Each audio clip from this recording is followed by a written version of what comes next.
Okay, with Valentine's Day coming up, you may want to know how to dip your own strawberries because they're pretty expensive if you buy them in the store, but they're very easy to do.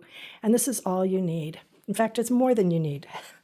You need strawberries that are dry, washed dry, and at room temperature. It's very important that they have no moisture on them when you dip them.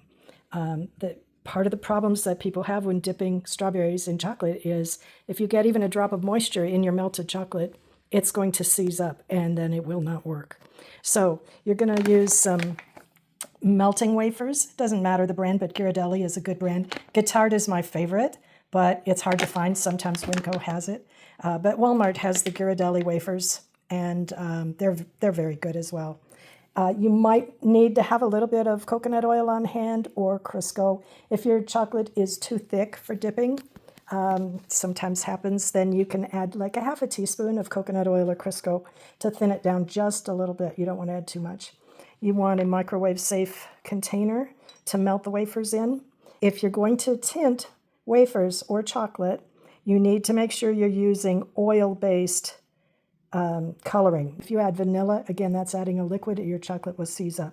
This is if you wanted to tint it pink or whatever. We're not going to do that today, but I just wanted to caution you about anything you might add to the chocolate wafers.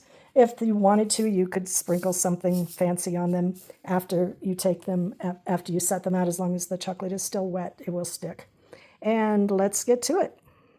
This was one whole bag of the Ghirardelli chocolate wafers, and that's 10 ounces. The reason I don't use chocolate chips is because that doesn't give you as smooth a finish and shiny finish as the wafers do, and you want it to be pretty. Chocolate chips are made to stay hard for cookies and things like that, but they're not the best for melting. Now we're going to put these wafers in the microwave for 30 seconds to begin with, and then we'll stir them a little bit and then go in 10-second intervals. You need to be a little patient.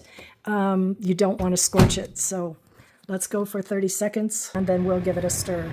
Okay, at 30 seconds, it doesn't look like much is going on here, but we're going to stir it up. We just have to be really patient. When it gets closer to being done, then we'll do 10-second intervals.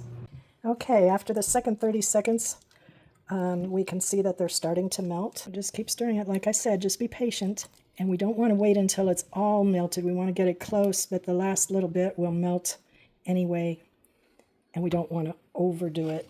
Okay, you can see after just 10 more seconds, it's really started to melt. It looks pretty thick. I may need to add a little bit of coconut oil to this. I'm going to add just about maybe a little less than a half a teaspoon of coconut oil. The white chocolate I'd recommend doing at 50% power. It scorches more easily than the brown chocolate, and you don't want it to do that. So use 50% power, be patient, and it will get there. So this is pretty much the texture you want when you're getting ready to dip the berries. Take it and dip the berry almost to the top, and then scrape the bottom a little bit. Set it down. Now, if you were going to add some sprinkles to it, you'd want to do it right now when the chocolate is still very wet.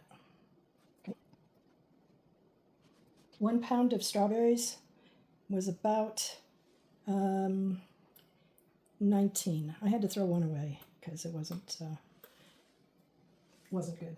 But the rest of them were all good. So I got about 19 good strawberries out of a pound. You could also dip it in the white chocolate if you wanted to. And I use the white for decoration.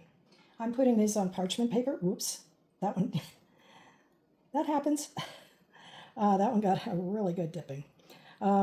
Setting it on parchment paper, wax paper works, a silicone mat works.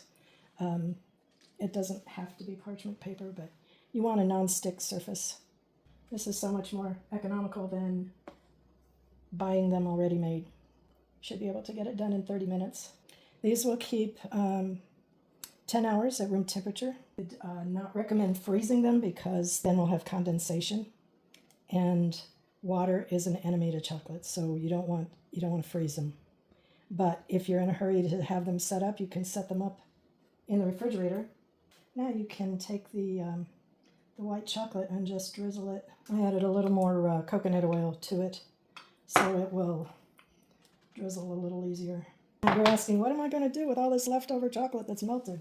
Well, I can't think of anything better to do Then pour it over some bananas and put them in the freezer because frozen chocolate-covered bananas are a wonderful treat. You can mix a little peanut butter in with it if you want. These will go in the freezer, and I just eat them frozen. Great late-night snack. Hope this helps. Happy Valentine's Day. This is the way they turned out.